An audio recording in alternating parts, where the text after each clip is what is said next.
बिस्मिल्लाहिर्रहमानिर्रहीम।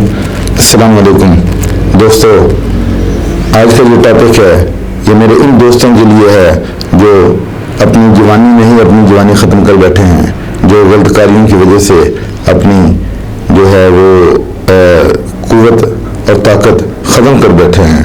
उनमें कमज़ोरी आ गई है और वो फिर मुख्तलिफ बीमारियों में घिर गए हैं और इन बीमारियों की वजह से वो फिर स्ट्रेस में चले जाते हैं। आज का जो मौजूद है उसका जो टॉपिक है वो है नफ्स में ढीलापन। यानी बहुत से लोगों में ये शिकायत पाई गई है कि वो शादी होने के बाद ज़्यादा परेशान हो जाते हैं जब उनमें ये बीमारी डेवलप कर जाती है कि उनका नफ्स काम ही नहीं करता और उनका जो पीनस है वो बिल्कुल बेजान है, उसमें सख्ती नहीं है, उनकी सेक्सुअल ड्राइव कम है। दोस्तों, ये बीमारी एक ज़हनी कैफियत का नाम है। इसकी तमाम जड़ें ब्रेन में मिलती हैं।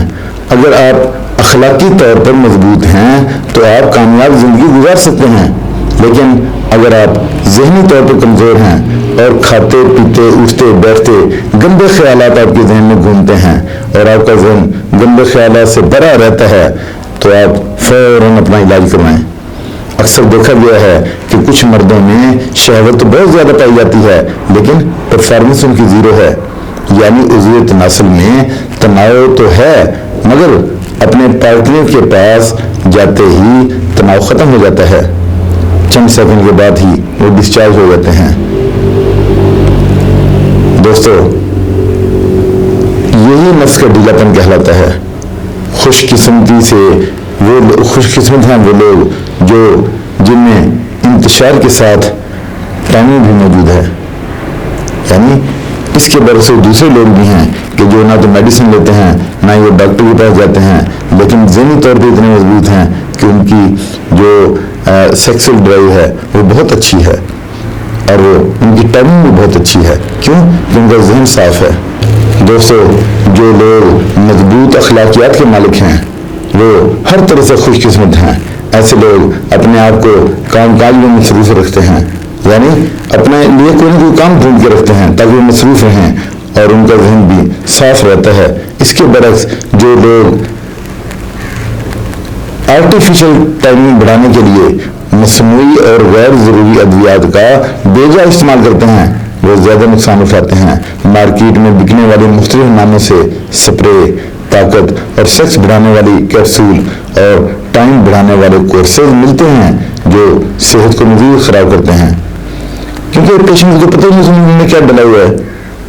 इनमें व्याग्रा या कोई और मेडिसिन ऐसी डली हुई है, स्टीरॉइड है इसमें, वो गुर्दों को नुकसान पहुंचाते हैं। दोस्तों, कुछ लोगों में पेशाब से पहले सफ़ेद रंग के कतरे आते हैं जो कमजोरी का बायस बनते हैं। रही से ही ताकत इनकी अंग्रेजी अद्वियात से निकल जाती है।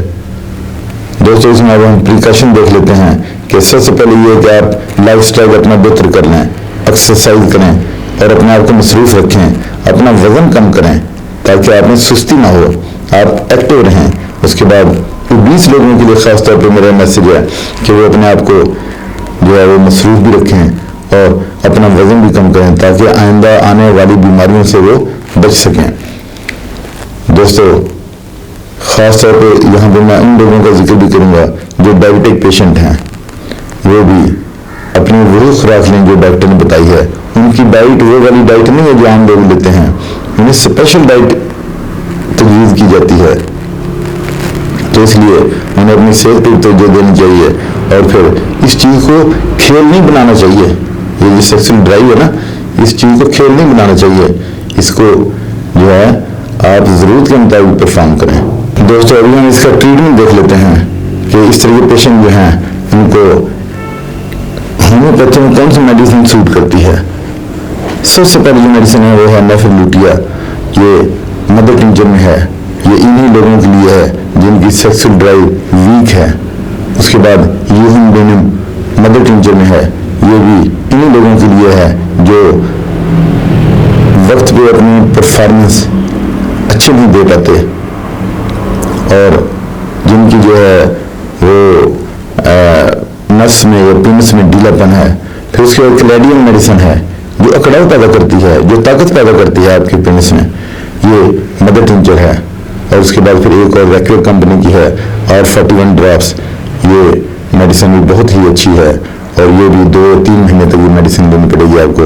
उसके बाद अपने डॉक्टर से लाजमी कंसल्ट करें, जो डॉक्टर मशवरा देते हैं, आपके जो SOPs वो बनाते हैं, उस पर आप अमल करें। दोस्तों, ये जो ऊपर मैंने 3 मेडिसिन बताई हैं, नेफरलूटिया मदर टिंचर में, यूहुमबेनिम मदर टिंचर में, और उसके बाद कैलेडियम सेग मदर टिंचर में, इन तीनों को भी मिक्स कर सकते हैं और 20-20 ड्रॉप आप 3 टाइम ले सकते हैं। ये भी 2-3 महीने तक मेडिसिन लेनी है। इसके साथ इजाज़त चाहता हूँ, अपना ख्याल रखिएगा। अल्लाह हाफिज़।